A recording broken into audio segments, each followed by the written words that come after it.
Hello, everyone, and welcome back to another AFL Fantasy Fanatics round review. We are live. It is Sunday, the 21st of July, at the completion of round 19. I'm your host, Bails, and you can find me at BailsDT across the socials. And if you want, as always, if you have a play you want discussed, a question not answered, put it in the live chat on YouTube or Twitter, and we'll get to those at the end of reviewing all the games. But joining me, as always, is one of my fellow co-hosts and Fantasy Fanatics, Jordox, mate. How are you? Good to see the Crows win, mate. And you were there. Yes, still buzzing from Friday night, but good to be on. Good to see you, mate. And, ready to review the round that had plenty of ups and plenty of downs. Yeah, exactly right. And joining us is special guest. He's been on here a number of times and a bit of a late change after Fry had to pull out there. But we do have a very, very good coach jumping on. He's DC from Hat Chat. DC, how are you, mate? How was the weekend? Yeah, good. Thanks, Bails. Yeah, not too bad, actually. Pretty reasonable round for me in the end, despite a few more injuries. But, okay round. Certainly one of the better ones I've had in a little while. No, good to hear, mate. We'll go straight to that, mate. What'd you score? What's your round rank and what's your overall rank at now? Yeah, so assuming we're not going to have any more movements, I think round rank has moved up to about 1,100, so up about 400 spots. Round rank of just outside 800, so yeah, definitely haven't had a top 1,000 round rank for a little while, and ended up with a 2,453 was my score. Beautiful, massive week, mate. Jordox, how did you go, mate? What was your score, round rank, and overall rank? Nah, no good this week. Not terrible. Pretty much sums up my year. Pretty good, pretty bad. Not really anything. 2276 I scored. And that puts me back about 400 spots in the ranks, and I'm now at 1778. And for the round rank, I don't even know where to see that. It just says live. It doesn't say it for me. You normally just go to round 19, and then you just sort of it'll filter out, and then it says round rank. But if you don't have it, that's fine. It's all good. It'll be crap. Not worth looking at. All right. My score, I scored a 2,364. Nice. Round rank of 7,285, and over rank plummeted 20 spots. 20 spots. Which was I was pretty happy at halftime of the North Carlton game. I was just saying to DC just off camera before we started that I was inside the top 150 at halftime of that game, and not owning any North or Carlton players meant that I just kept plummeting. And I don't know why I watched the last bit of that game. I didn't have any players. It's just one of those things that when you're doing something, you're like, why am I doing this? And I don't know why I was watching it. So was enjoyable as a non-owner of any of those players. But let's get into a plus and minus 3. DC, we'll start with you, mate. Who gets your plus and minus 3 for the week? I'll start with the minus 3 because that one's bloody obvious. It's one of the guys I traded in, and that's Brian Myers. I think he was on 19 at halftime, ended up with the 52. It's really not what we paid for. The main reason I was keen on him was I thought he had a pretty soft run to end the year, but if you don't see the footy, it doesn't matter how soft the run is. So that was quite frustrating. But plus 3, the few candidates. I mean, Lachie Whitfield was awesome again, but I actually might give it to Jack Steele against the Eagles, 133. A lot of people traded him out on his bye. I was kind of forced to hold him with all my other issues, and it's actually been a pretty good hold. I reckon he's averaging probably about 110 since the bye. I think only one score under 100 there, and that was a high 90 as well. So nice to see him put up another big one, and doesn't leave Marvel for the rest of the year now, so hopefully that continues. Yeah, exactly. It could be a trade target. I'm sure we'll discuss him when we get to St Kilda's game. Jordox, mate, plus and minus 3 for you? There's a lot of negatives this week, but I'll start with the plus 3, and it's a great lesson for all. So on Saturday, I was going to bring in Whitfield or Treloar, and that was my trade. And I went with Treloar, and I spent most of Saturday pretty sulky as I watched Whitfield go on to a 145. And there was part of my brain saying, Jordan, you can't be annoyed at it because you don't know if it was the wrong call yet. Well, Treloar would need to go past 145 for it to be a good score. And Adam Treloar did that. 3 goals in the wet, absolutely made a mockery of it. 149, brilliant and great trading from me, saved 70K. But that's about it for the positives. Negatives, look, it's harsh to give it to this guy because he's been so good, but ultimately at this point of the year, Josh Dunkley, a 61, is unforgivable when, you've got, it's just so tight and this competition is so hard. You cannot have primos doing that. There were others. Butters was pretty poor. And even Simpkin today, 61 as well, really let me down. But no, it's got to be Dunkley, 61. Yeah. Yeah, well, you stole my -3, but I'm sure I'll find someone else. But plus 3, a couple of guys I could have gone, but I'm actually going to go the guy I traded in this week as well. I'm going to go to Tom Stewart, 125. Conditions didn't really suit sort of that game. It was, to be honest, it was a bit poor of a ground to be playing an AFL game. I think they had the VFL game on before, and that sort of just completely ruined the ground. Then obviously the AFL game, so it was just very slippery. But to get a 125 in those conditions, he's just got such a good role playing the midfield and just going back and can just get +6s and go behind the ball. I'm very happy with him in this week. My -3 would have been to Dunkley because he was my worst score clearly, but well, actually not clearly because there was another guy that went quite low. And I'll give it to him because he's my lowest score besides that. Toby Green, 58. I understand that I'm not expecting hundreds and tens from him, but come on, mate, get to a 75 at least.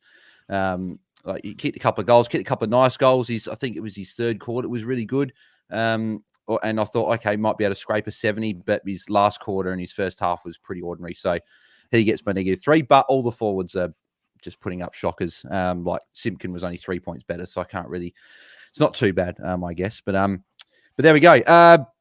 So I'd love to get into the Content Creators Cup, so we might do that towards the end because we'll be able to see who finished in the top 8 there. But one of the coaches in form got a 3-point win in Nathan, who was on Friday, and he said he was going to do it. He was pretty confident. So I'm keen to see if he sneaks his way into the 8. Luke got a win as well. He was right in the mix there. A lot of people in the mix to get there. I think DC around a man that mark as well got a win, so he'll be inside. So it'll be interesting to see. We'll have a look at that towards the end if lockout has lifted. So we'll touch on that. But let's get straight into the games. Jordox, why don't you kick us off?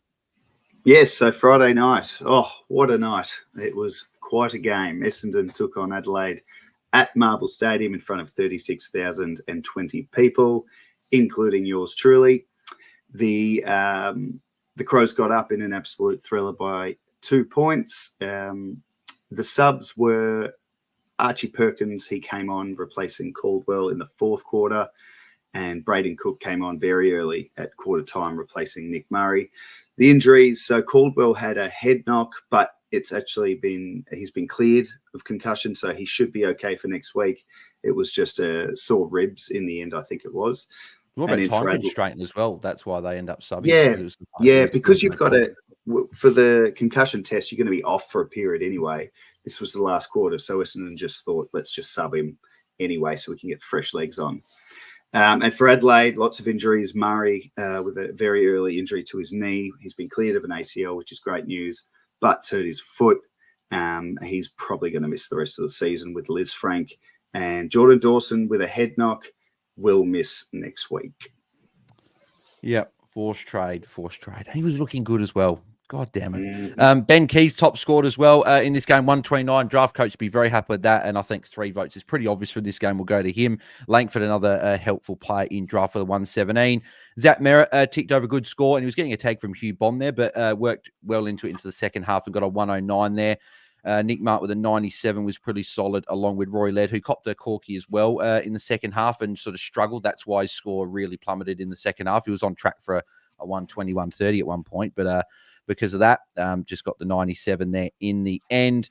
And Billy Dowling, DC, 75. He's been pretty good as a rookie. He's putting up F6 numbers. He's scored better than a fair few of those. He's scored better than Myers, better than Simpkin, better than Toby Green that I've got that I want to get rid of. Is this a guy where you're happy to leave him in F7? He's got Hawthorn this week at Adelaide Oval. Just maybe use him as a loop. You can maybe put a Simpkin or a Myers or a Green or something like that on the bench if you can loop. Is that sort of where you'd be playing it with him? Yeah, potentially. I don't think there's a lot of value in trading him out unless you really have somewhere on your field you need to add a huge amount of cash to get up to a proper premium. But I'd say most teams are probably past that now. So Yeah, I'd be more than happy to leave him there at F7 and use the loop scores. Obviously not quite as good a game for next round. He's a bit later in the round, but having the first game this round was perfect. It made me sleep a bit easier knowing I didn't have to field Tom Powell, which worked out pretty well. Got me the extra 40 points or something, I think, in the end. Yeah, no, beautiful. And I'll ask you again, DC, just because I know you are a fellow owner of Jordan Dawson, as I am as well. What are you looking at doing with him? Obviously, he's out for the week. If you've got a Humphreys, could you loop him in the mid-bench and see what he does on the first game on the Saturday to see if you keep him? Or at this point in the year, are you just going, nah, I'm going to trade and try and get another midfielder in? What are your thoughts? It'll probably be a trade, but yeah, I mean, if you can work it out that you can have a look at a rookie on the bench first, maybe. But it's not as though he was pulling any trees up over the last 6 weeks or so. He's kind of been pretty up and down, so I don't have any huge concerns with trading him. We'll just have to wait and see how much cash he drops and what I can do with that money, because, as I said, I've still got Powell sitting there at F6, so it'd be nice to finally move him on and get a proper forward in there at F6 with Philippou now injured as well. So that'll be my plan. I'm not sure who I'm going to be able to get, though. Yeah, I think I agree as well. I think Dawson's been carrying something for a good couple of months now. His calf strapped some weeks. It's not. I remember in the Giants game, was strapped at half time and whatever. But just someone to put on the black book for next year, someone that's had a bit of a down year, might be able to go back up to a 110 average next year. So beautiful. Do you also move on to... Before we do, I reckon Zach Taylor, just a quick mention on him for anyone who jumped on him. He's a great option. He had the second most CBAs for the Crows mids behind Sam Berry and scored a 78. So he would have been a handy loop for those on a Friday night as well. Yep, agreed. Yep. So on to Saturday, we had the Battle of the Expansion Clubs, GWS taking on Gold Coast in front of 8,013 people at NG Stadium. The Giants winning quite easily over the Suns by 39 points.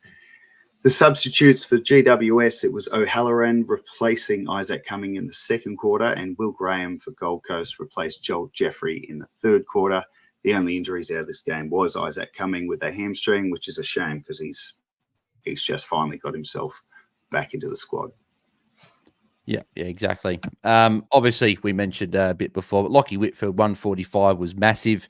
Has only had 2 scores below 120 since the bye, and they were against Carlton and Sydney, where he got the tag from against Sydney, and then the Carlton game, very restrictive. We thought he was going to get the tag, but he didn't. But still, very, very good from him. Sam Flanders had a ceiling game in the midfield, which is good, with 43 disposals, 137 points. Had him captain in a draft team, so I'm very happy with that. And Tom Green continues his good form over the last 5 weeks with another 120. It might be 6 weeks actually in a row now. He's been very, very good there. Just scrolling down the list here, Noah Anderson got tagged by Bedford for a 78, just a 1 mark and 1 tackle, but I'm sure he'll bounce back. And yeah, Toby Green, as I mentioned before, who I've got only scoring the 58 points there.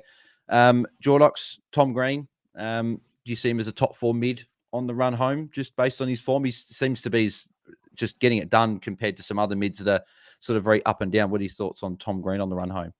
Yeah, he's really putting it together now. Week on week, you can sort of bank on a good score from Green, which is what we all thought and hoped for the whole first, 2/3 of the year. So coming home with a real strong win sale there. So top 4, I don't know. I'd have to sit and look at it, but certainly one of the mids you're going to want to have in your squad for the run home. Yep, agreed with that. I think that's all we want to touch on for that game. So we'll move quickly on to the next game that's at the same time as this one.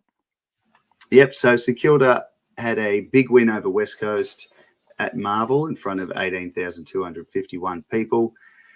They won it by, how's my maths, 11-6, 72 points in the end. So Eagles were sort of with them for the first half, but largely non-competitive West Coast, particularly in the last quarter when they went Burko. Tim Membry particularly. The substitutes, Hugo Garcia replaced Liam Henry in the third quarter, and Josh Rotham replaced Campbell Chesser at 3/4 time. The injuries from the game, just that knee injury for Liam Henry, and it's been reported today that he'll be out for the rest of the season. Yeah. No, not good for Henry. He's just had a few injuries this year. But Tim Membry, for any draft coach out there, 154 was fantastic there. As too was Jaden Hunt with a 120 there. Obviously, a few people remember from last year being good options. So if you had him in draft, you'd be pretty happy with that. And then a few of the Saints boys getting it done. Ryan Marshall with a 118 was good. Jack Sinclair with a 110. Mason Wood, 106 with 7 shots at goal there. Zach Jones popped up with a 102. And then Nasiah, your boy DC, got 100 there as well. With a solid score. In terms of just, there wasn't really too many poor performances. Brad Hill was probably the only one that a few people might have looked at as a forward option. He only got the 56, but True as well. Was an True option. As well. Yep, just on the bench with a 50, yeah. But I guess we just on Brad Hill as well, all the forwards, a few of those put up 50s and that, so he probably didn't lose too much. But another one, you guys, DC, Jack Steele, 133, trade target. What are your thoughts? I mean, maybe. You could do worse. He's certainly not going any worse than a lot of the top 8 mids at the moment. He's probably, over the last 4 averages, I would say probably top 5. So can he keep it up? I mean, we've kind of seen it in patches this season. He's been as good as anyone, and then he has a few quiet games in a row, so I wouldn't necessarily bank on him. But as I said, they don't leave Marvel.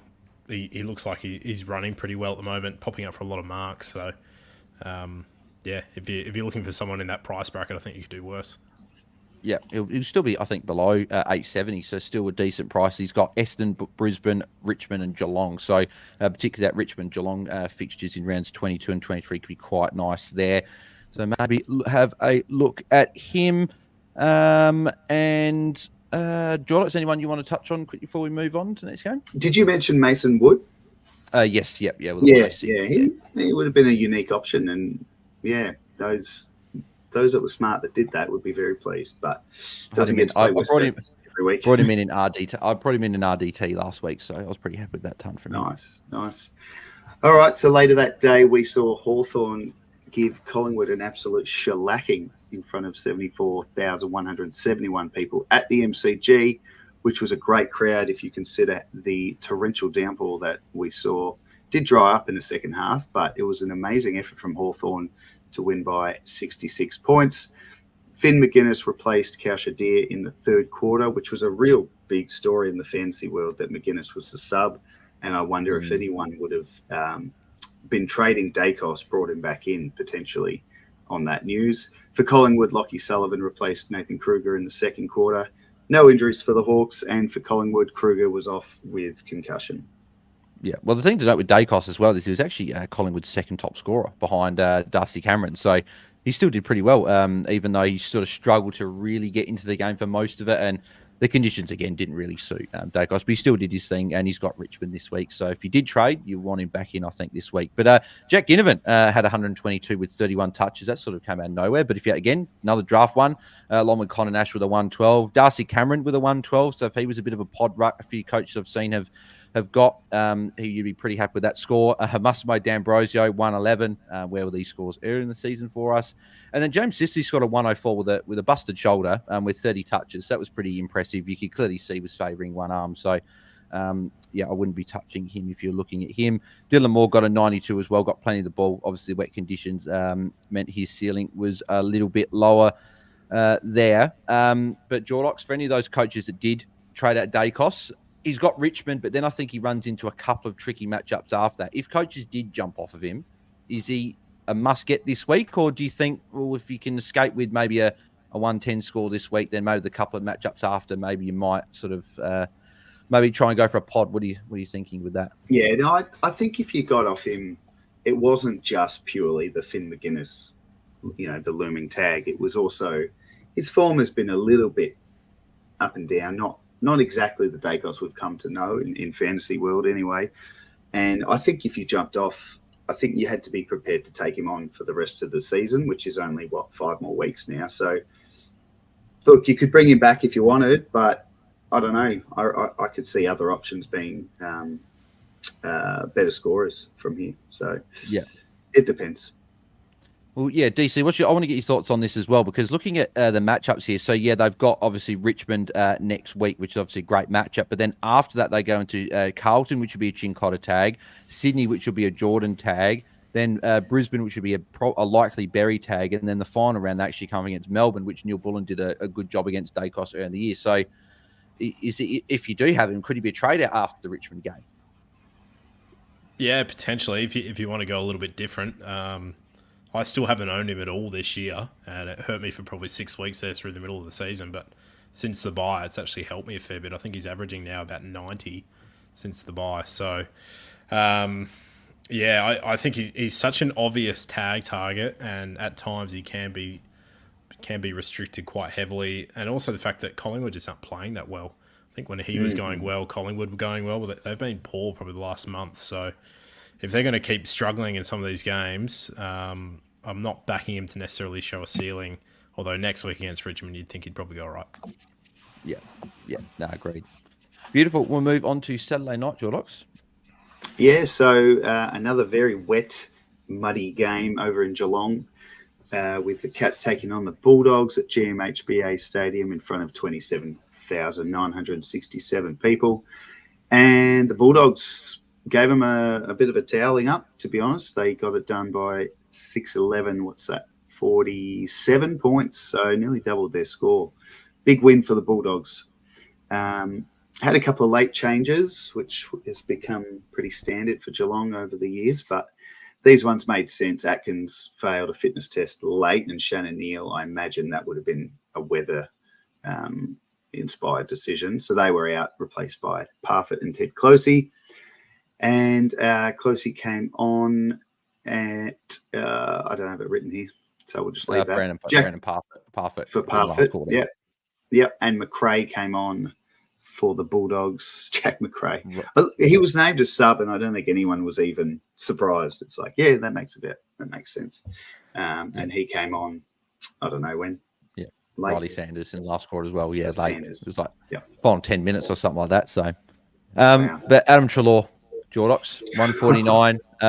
Thoughts on him as a trade target for people? Obviously, there is always that risk, right? That something could happen pre-game, late change, but he's got the ceiling. He's a pod. He's expensive, so you're going to have a bit of cash to move up. But thoughts on bringing him in as a bit of a pod? Well, yeah, absolutely. I mean, it is hard to grab a player after a score like that because you really want to get it that week that they go bang. But to be fair, I mean, he's been doing this all year. Certainly not that ceiling, but he's been so consistent all year. And, he was a laid out the other week, which definitely burnt those who had him or had traded him in. But it scared a lot of people off. And I don't think you should be. I think you can trust him for the run home. I'm not sure what his price would be. Like, I picked him up at $9.30. I thought that was a bargain. Don't know what his break even was, but he'd be getting close to the mill. So, look, if you want him, you have to jump now. Yeah, no, I agree. Ed Richards as well, who I know, Josh, you do have in a draft league there with a 131. He was very good. Tom Stewart, 125. DC is, if you don't, I know he's quite unique still for the top 1,000. I know he's still less than 10% in the top 1,000 pre-round. Obviously, that would have jumped up with a few coaches jumping on. Is he just got too good a role now to sort of not having your team? You should be looking at him because he's got a pretty good run home as well. Yeah, if you need a defender, I think he's definitely a very good option.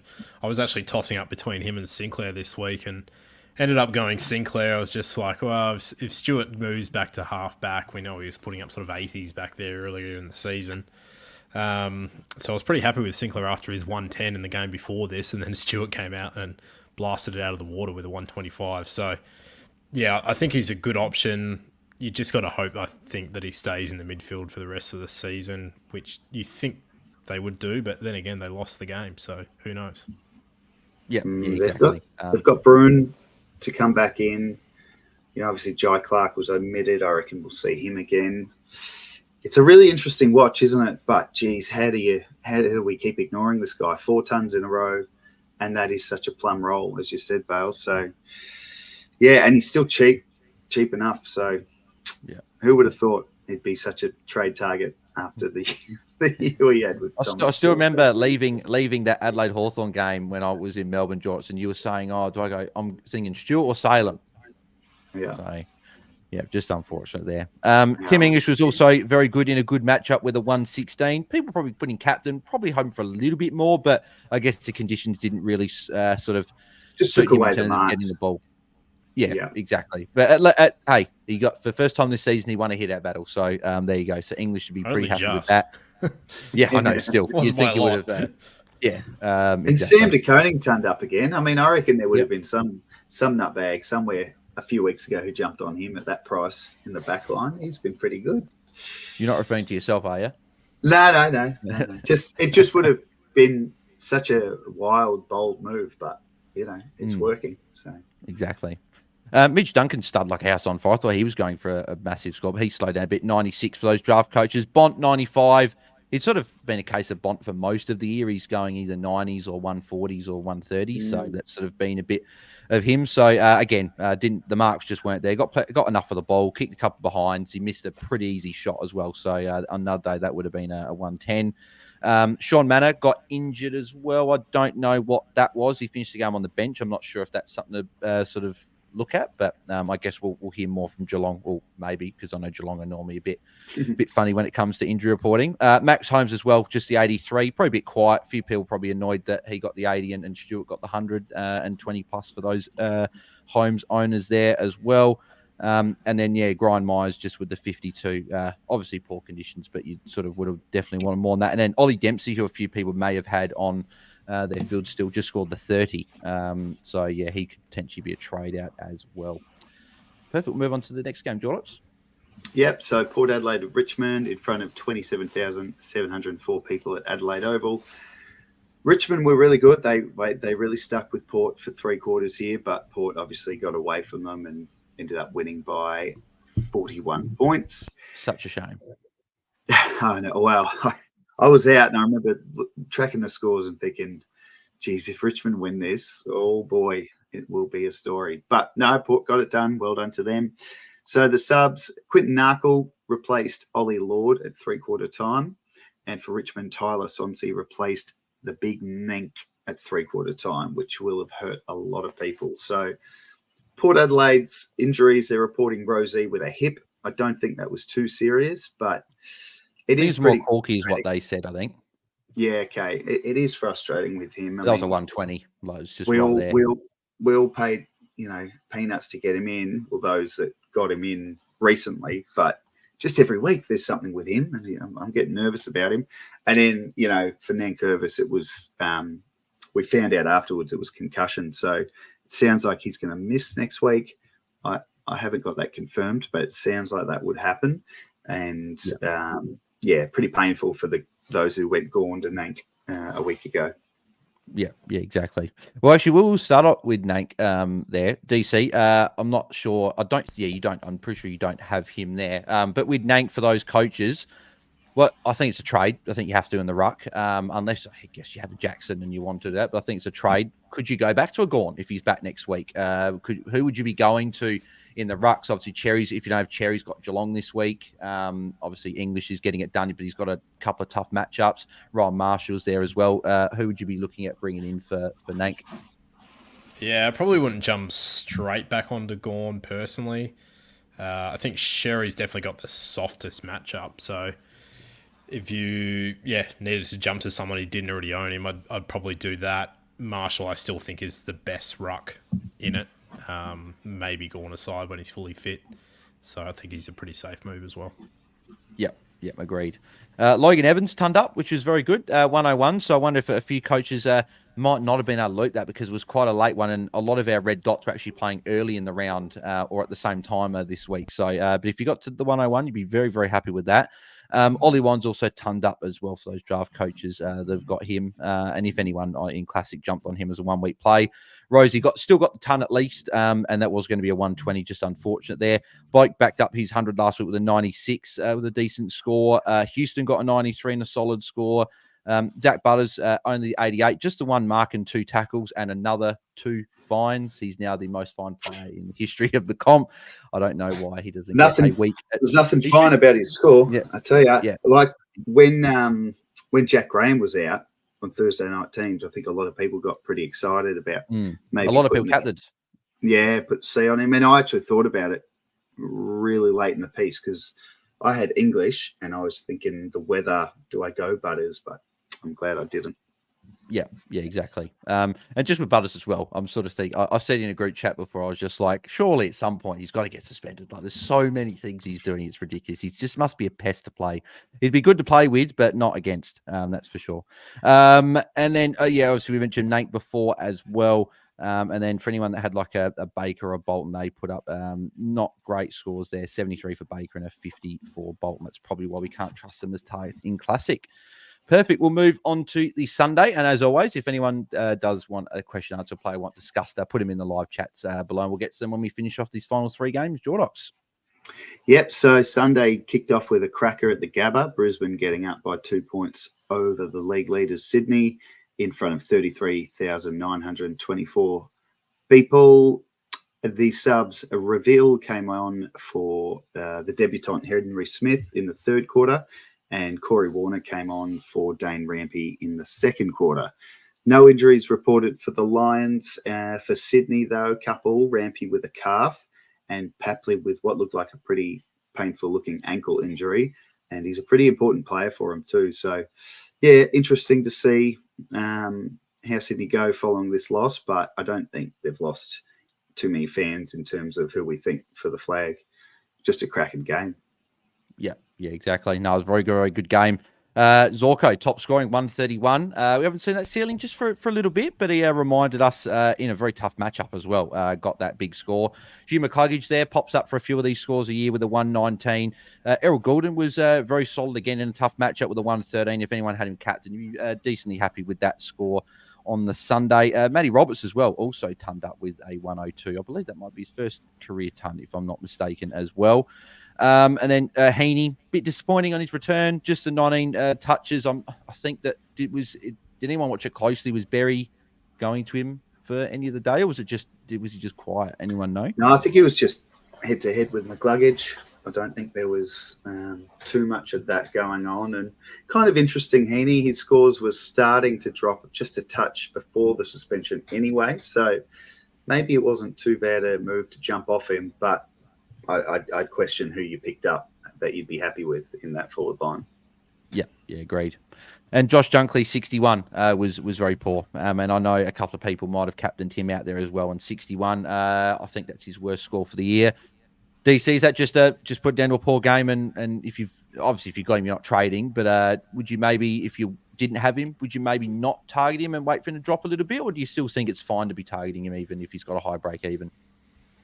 I think at this stage of the season, if you've gone this on without having him, I'd probably wait. Although he does have a pretty soft matchup next week against the Suns, who've leaked a few points recently, and the week after against the Saints isn't bad either. So maybe he bounces back, but yeah, this is kind of a bit of what we saw last year, wasn't it? Where he'd put up these monster scores and out of nowhere put up a real stinker. So hopefully it doesn't continue. It was interesting that Neil was pretty quiet as well, so maybe it's just their midfield was a bit quiet, although McCluggage was good, wasn't he? So who knows? Yeah, Neil had the hard tag from Taylor Adams, which made sense and kept his scores down.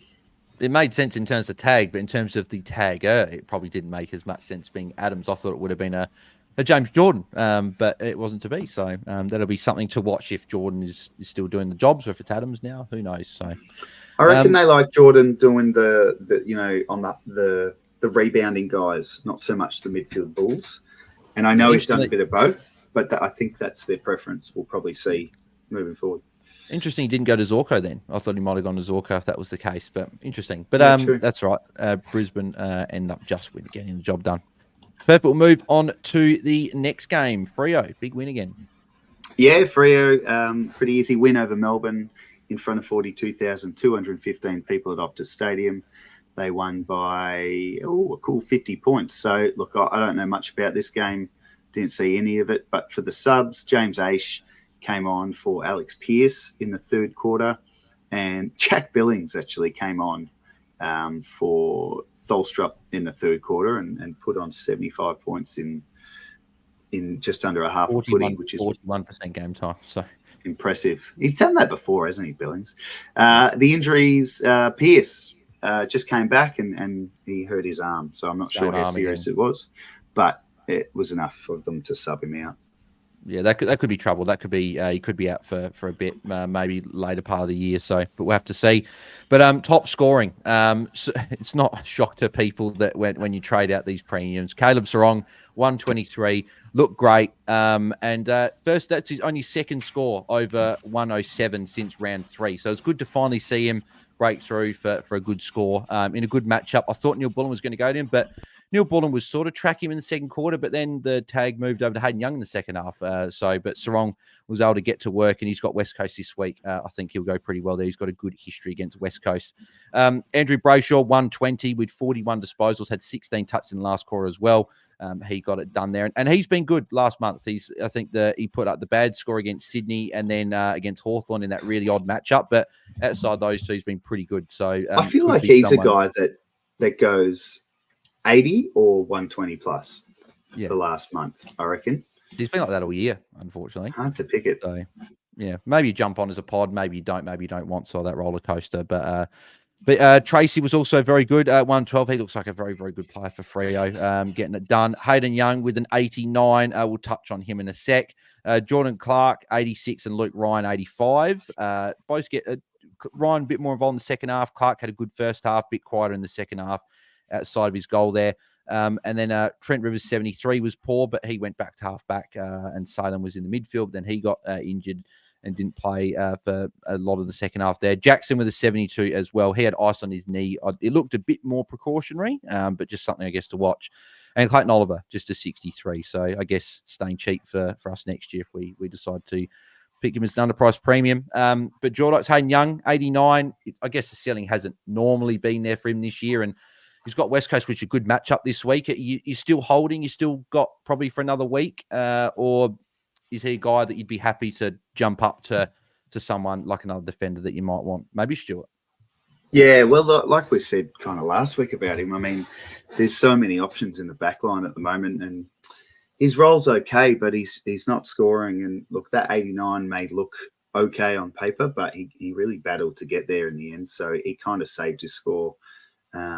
So no, certainly he'd be a trade out option again this week, even with the Eagles matchup. Yeah, it was just that tagged in the second half, unfortunately. And he only had the one tackle, which he was laying a few tackles early in the year, but I think his tackle numbers have been a little bit more down of late. But I read something there. I read something that he'd said something about him and the other Freo mids spending about 5 minutes in a forward rotation every quarter. So yeah, it's tricky, but that's how they're going to fit all those great guns in there. But it's just not conducive for the sort of scoring we want out of him. Yeah, exactly. And then DC, Jordan Clark, Luke Ryan, obviously scoring very similar, 86 and 85 there. Watching Freo, they really do, like, they're playing great football, but they do also seem very allergic to doing any switching, because I don't see any switches going, and Luke Ryan not getting involved with that much at all, and Clark a little bit the same as well. Eagles this week, they have been tougher for defenders for most of the, I think with a lot of injuries at the moment, maybe you could hold. But what are your thoughts with Clark and Ryan moving forward? Trade outs for you, hold for a week? What do you think? Yeah, I mean, I've probably been saying hold for most of this period where they've sort of been a bit down. But if Pearce is going to be out again, you could definitely look at trading Ryan. I think that's a number of games in a row where he's been pretty average. Clark's kind of been like this most of the year, really, hasn't he? Apart from that patch where he put up a couple of big scores in a row, but he's sort of been that 85 to 100 scorer for most of the year. I think if you're looking to make up ground, I'd maybe look at someone else to both of those guys at the moment, if you've got the luxury to do it, because they don't really look like putting up the ceiling scores, and at this stage of the season, that's what we're chasing. Yeah, exactly. Yeah, and as you say with Luke Ryan, only the one score over the ton, and that was a 101 against Richmond. So, and he's got West Coast, then the Bombers, Geelong, then finishes with Giants and Port. So I don't think you want him for those last couple at least, and yeah, could definitely be a trade out. Beautiful. We'll move on to the final game of the round, Jordox. Yep, so there was a potential upset here. North were ahead at points in this game, but Carlton did enough to hold on and won by 19 points at Marvel Stadium. Don't have the crowd numbers because the game is not long finished. The subs, so David Cunningham replaced Blake Acres in the fourth quarter, and for North Melbourne, Liam Shields replace Zach Fisher at 3/4 time, which would have been brutal. I'm not even sure if he was injured, Fisher. I think it might have been tactical. Yeah, it was tactical. Yeah. That's concerning. And look, I guess with McKercher getting up for the game and coming in, that was a risk with Fisher. So, no injury news. Nothing that sticks out to my mind, and nothing has been reported just yet. Yeah, there's a few little knocks. I think Walsh came off a couple of times, once or twice with a bit of a corky or whatever, and Mackay got a head knock. Took them 50 years to notice he was a little bit rock, so then he came off a bit later, and I think Akers got subbed out. I think he copped a knock at some point. Durden came off twice with a couple of knocks. So yeah, just a bit of a bruising game, I think, that one. But as a non-owner, this was very, very tough to see. Harry Sheezel 134 and Tristan Cherry 124. Once I lauded them, and now I hate them. But no, I'll be bringing Sheezel back in. I think this week I've just got to get him back. Can't watch it anymore.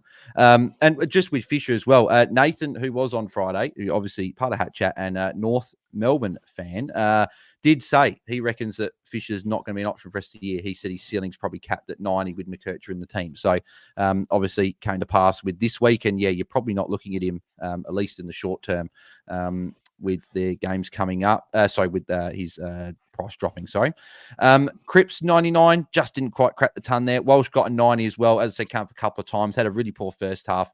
He still got to 40 though, and then he managed to get himself to a 90. I still think he's a good target for the final month of the season with some good fixtures. McKercher got an 86 there. LDU got an 88.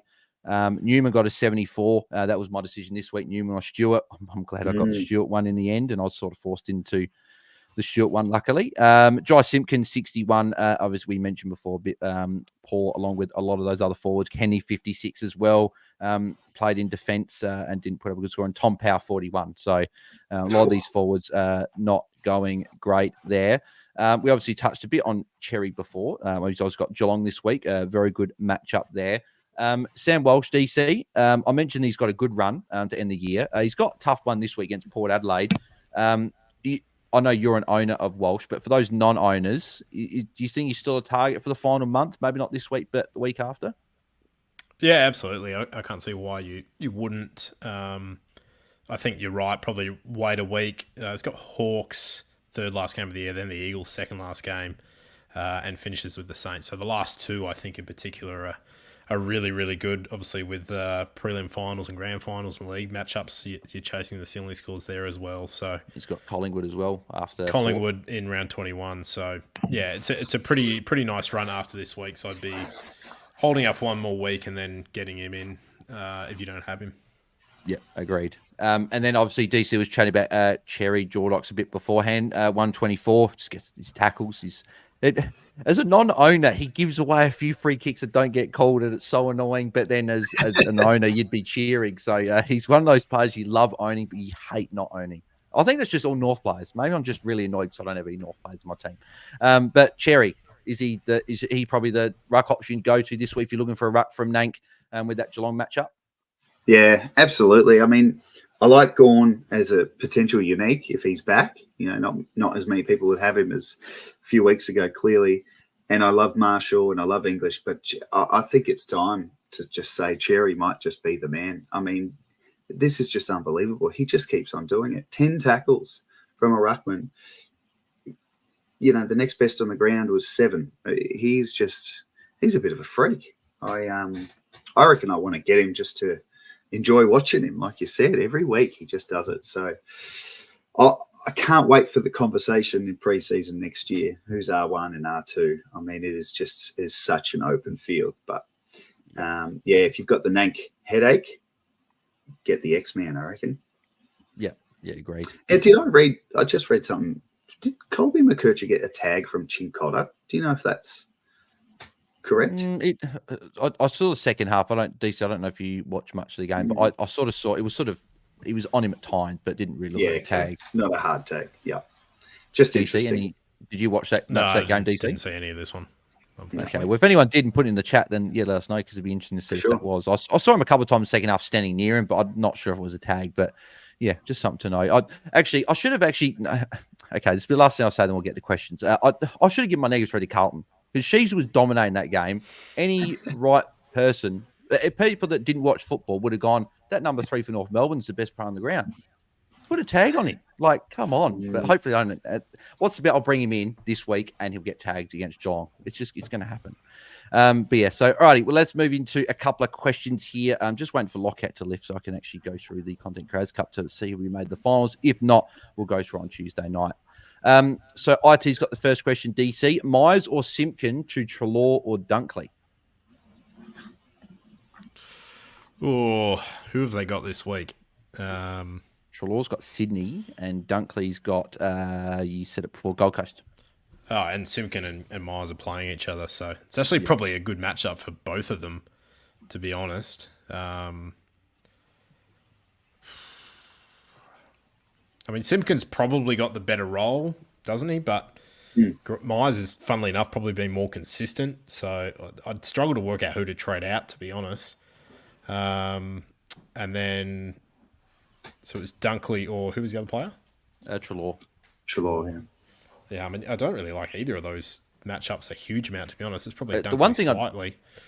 With Treloar, he could cop tag this week. Bond, they probably might just go row bottom head to head if row bottom's back, and maybe Jordan goes to Adams Jordan goes to Treloar like he did a bit in that last meeting at Marvel. Yeah, I'm not sure I'd be bringing Treloar in against Sydney in Sydney. That feels like a pretty tough matchup to be bringing him in when you're paying up for someone that expensive. You might get a sort of situation that we saw this week with Butters and Dunkley, where they put up a low one when you bring them in. So I think you want to be avoiding that. I'd maybe go Dunkley against the Suns, but yeah, if you've got other things to do, I'd be looking at other alternatives, to be honest. Yeah, I think I agree with that one as well. Yeah, a few people got Stellity has said he had Dunkley as captain. Sorry about that, mate.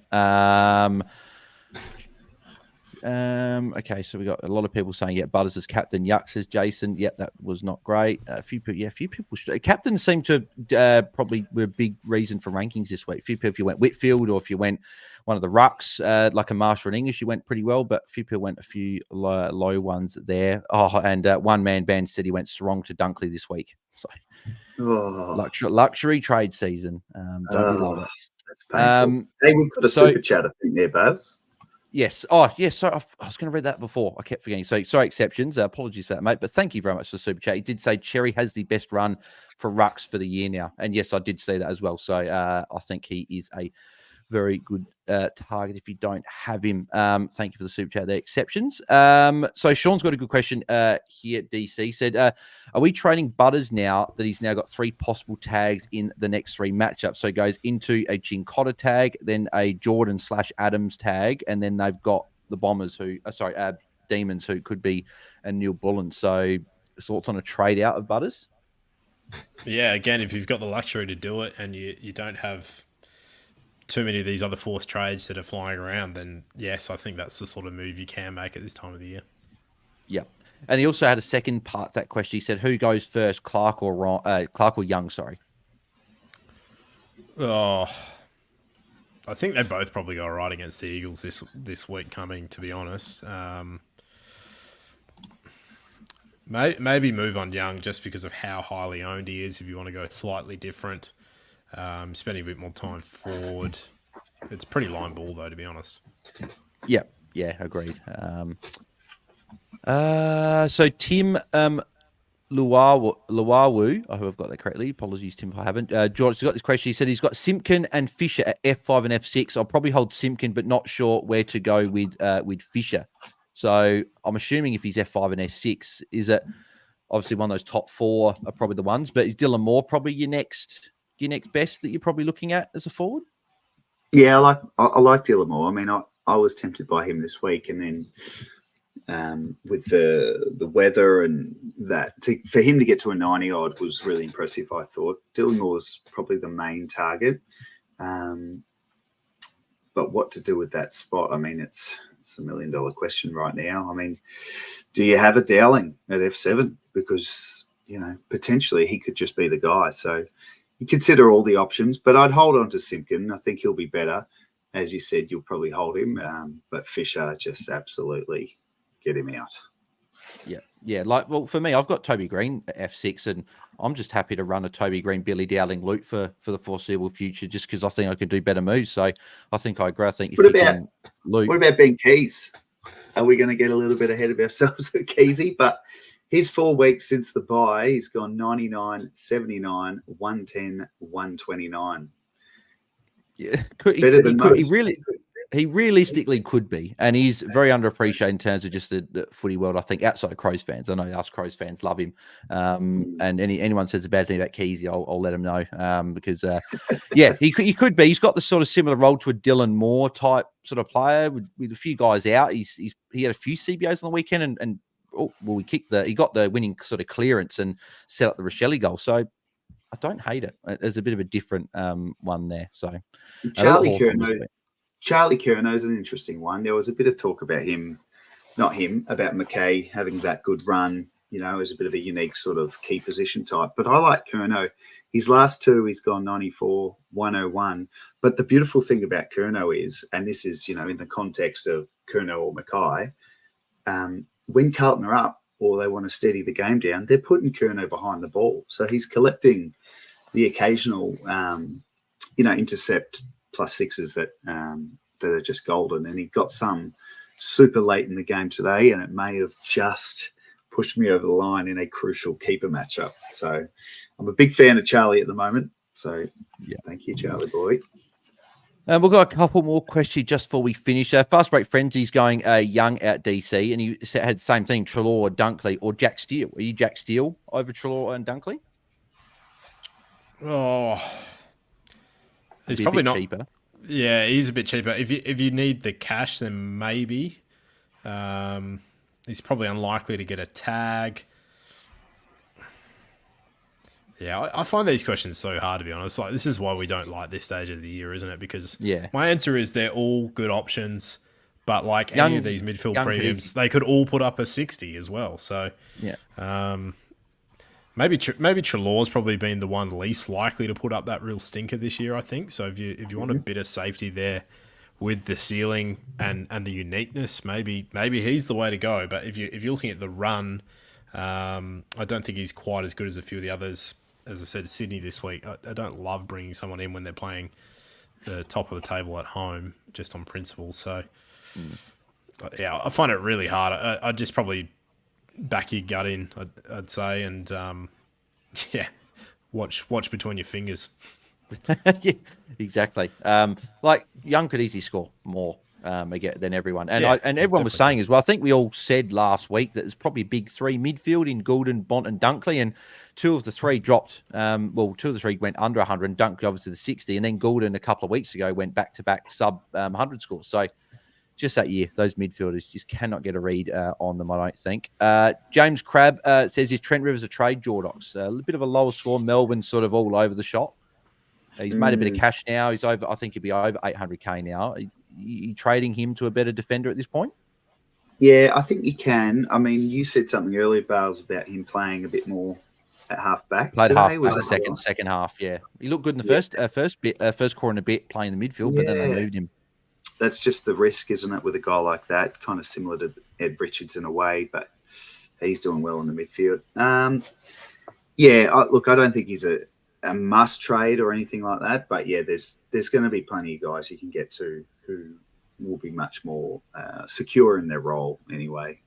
It's a shame. I like Rivers. Yeah. Alrighty, I reckon we're done for questions, but we do have the Content Creators Cup has actually just sort of updated and everything, so I'll go through that now. But as always, I will sort of plug Tim's stuff here. So the AFL Fantasy Content Creators Cup, proudly brought to you by Infinite Wealth. Make smarter financial decisions where winning coaches will get up to $5,000 for their favourite charity. Just a reminder, there is a bunch of free gifts valued at over $3,000 available for every AFL Fantasy coach. Head across to infinitewealth.com.au/AFL Fantasy to claim your free financial freedom masterclass and a stack of tool and resource to help you make smarter financial decisions. If you have a mortgage, Tim will teach you how to pay it off up to 3 times faster. If you're paying too much tax, Tim can also teach you how to save thousands each year. And if you're someone who's committed to building your wealth, then Tim can show you how he bought 13 properties by the age of 27. So head to infinitewealth.com.au/AFL Fantasy to claim and for more details. And also follow Tim at Tim Guest AU, because I'm sure that he'll let people know if he's doing any seminars or anything like that. So make sure you follow him there. But yeah, so the Content Craz Cup is now, we are in the finals now. So in terms of the matchups from last week, Warney got a decent win over Roy, 24-36 to 23-69. Louis got the job done by 19 points over Calvin, 23-72 to 23-53. Nathan got a 3-point win over Mitch, who's been top all year, 24-10 to 24-07. So Nathan there, great win from him. Luke got a very close win as well with Mini Monk, 24-01 to 23-86. Jeppa won against MJ with 23-58 to 23-14.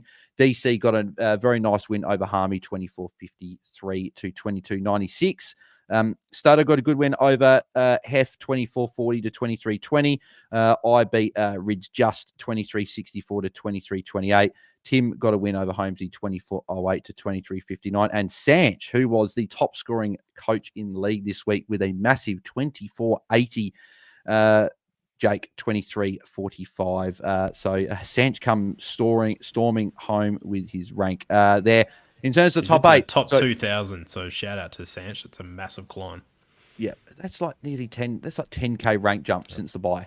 It's he's massive, on an absolute tear. Yeah, hopefully we get to hear from him on the Hat Chat pod during the week. But Mitch takes out the minor premiership there, 16 wins and 3 losses, just ahead of yours truly with 16 wins and 3 losses there. Unfortunately, I'm not going to go above him because he's ranked in the top 10 and I'm not. So Jeppa, though, was next in third, 12 wins and 7 losses.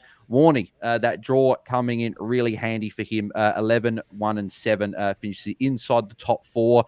Then you've got Roy with that loss, slips outside the top 4 to 5th with 11 and 8. DC climbed up to 6th with his win there with 11 and 8. Luke with that win, 11 and 8. And Nathan, he's called it on Friday. He made the top 8 of the Content Craz Cup after winning his final 7 games. The only coach in the league that has won at least their last 5. Actually, no, Sancho won his last 5, but Nathan as well, winning his last 7. And then condolences to Mini Monk, who just missed out based on points scored for there. And then, Stato, Sanch, Holmesy, Jake, just outside as well. So good seasons from all of them there. And then in terms of overall rank, we still have, there's 3 coaches inside the top 1,000, Mitch, Roy, and myself. And then you got DC, Warney, Jake, Stato, Rids, Luke, and Sanch all inside the top 2K. So in terms of the the first week of finals, we have got Mitch up against Warney in the first qualifying final. I'm up against Jeppa in the other qualifying final. Then we've got Roy is up against Nathan in the elimination final. And then DC is up against Luke from the Ball Boys in an elimination final. So DC, just quick words about how you feeling ahead of your matchup, mate? Yeah, I think I beat Luke a couple of weeks ago, so hopefully I can repeat the dose. Yeah.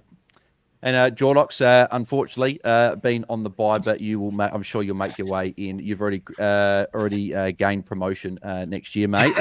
Just sort of quick thoughts on the top 8. Who you reckon takes it out? Early predictions as someone looking in. It's got to be Bails, doesn't it? Got to take it. Don't put the pressure. Take it from here, and it'll be the fans sticking together. Yeah. Well, yeah. And I think it's going to be MJ, so now we'll go with Bails.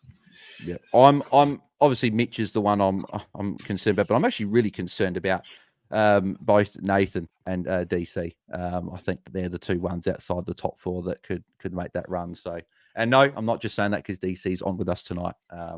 So will be very interesting, and we'll see who gets the job done. But I think Mitch has probably got the overall ranking side of it, so he'll probably win at half the prize. Can he go back to back? That's the question. I hope. Partly me hopes not. I hope someone knocks him off. That head's getting too big. So beautiful. All righty, we'll wrap it up there, guys. But appreciate everyone that tuned in live and sent through their questions and players to be discussed. Obviously, we'll answer more of those on Tuesday night for our Q&A at the usual time of 9 p.m. Eastern, 7 p.m. Perth time there. DC, obviously, lockouts only sort of just lifted, but have you got sort of any early trade thoughts, what you might look at doing? I can tell you the trade outs are probably Dawson and Powell. barring any other catastrophes. We spent a whole podcast last Monday talking about how good Philippou was, and then 12 hours later he was out. So I don't want to lock too much in with what I'm saying with trades at the moment, because who knows what's going to happen in the next few days. But be interesting to see how Caldwell pulls up as well. He's probably the other one we need to cross our fingers and hope he's all right. Yeah, just with those ribs, hopefully he's okay. And you guys convinced me. I was like, yeah, I'm jumping on Philippou. I'm bringing him in for Toby Green. Then I had to reverse it, unfortunately. So I guess the bonus is now we'll never know if we were wrong. Yeah, exactly. He's another one actually to put on your black book for next year as well. So. Jordox, early thoughts on your trades? Yeah, super early, but look, I held Luke Jackson for the week. I thought he could do enough, even with Darcy back. You got the Eagles, so yeah, I don't know. It'll be him probably out, but no idea. Maybe Dylan Moore. He was probably the one I wanted, and Whitfield now he'll be over $1 million. So I don't know if I'll ever get him. Most expensive player in the game. So yeah, maybe Jackson to Moore or something like similar to that. And Gawn is probably going to be back, they reckon. So Grundy to Gawn could be a smart move for me as well. Or Cherry. No, not too sure yet, mate. Yeah, I don't expect. Obviously, it's so early in the week. We've got plenty of time to digest. We'll hear again from you on Tuesday, mate. So we'll see Absolutely what you're looking at then. And then in terms of mine, because I'm always know what my trades on Sunday nights, especially this week.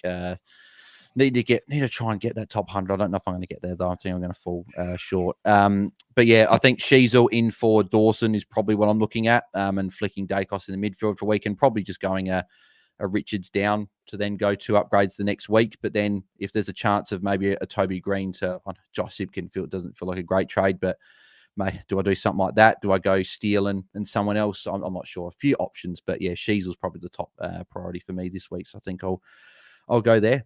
But beautiful. Now, DC, mate, thank you very much for jumping on for a chat. Where can the people find you, and where can the people find? I'm sure they all listen, but where can they find the Hat Chat podcast? No worries. Thanks, Bails. You can find me at DC Caterpillars, and you can find the pod at Hat Chat AFL. Yeah, just follow the boys there. I'm sure everyone does, but make sure you go. If you don't, make sure you go and follow the boys. Jordox, mate, thank you very much for jumping on. Where can the people find you and the AFL Subs account? Yeah, on X at Jordox 2020, and the AFL Subs and Late Changes Twitter account is at AFL Subs. Going well. I think 2-3 weeks into doing it, and got quite a following now. So yeah, it's great to know that a lot of people are making the most of what we think's a pretty smart idea. And yeah, you're welcome. Yeah, and make sure you turn notifications on. It's so good. Like just sitting there, like yesterday, sitting there at like 4:05. That's my phone. Oh, who's the subs? And looked, and it was there. So yeah, make sure you guys get around it.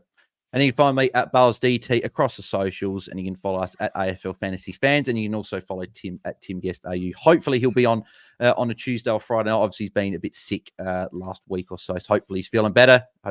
Tim. We'll chat to you very soon. And as always, if you are listening back to the podcast and can leave us a 5-star rating and review, that'd be very much appreciated.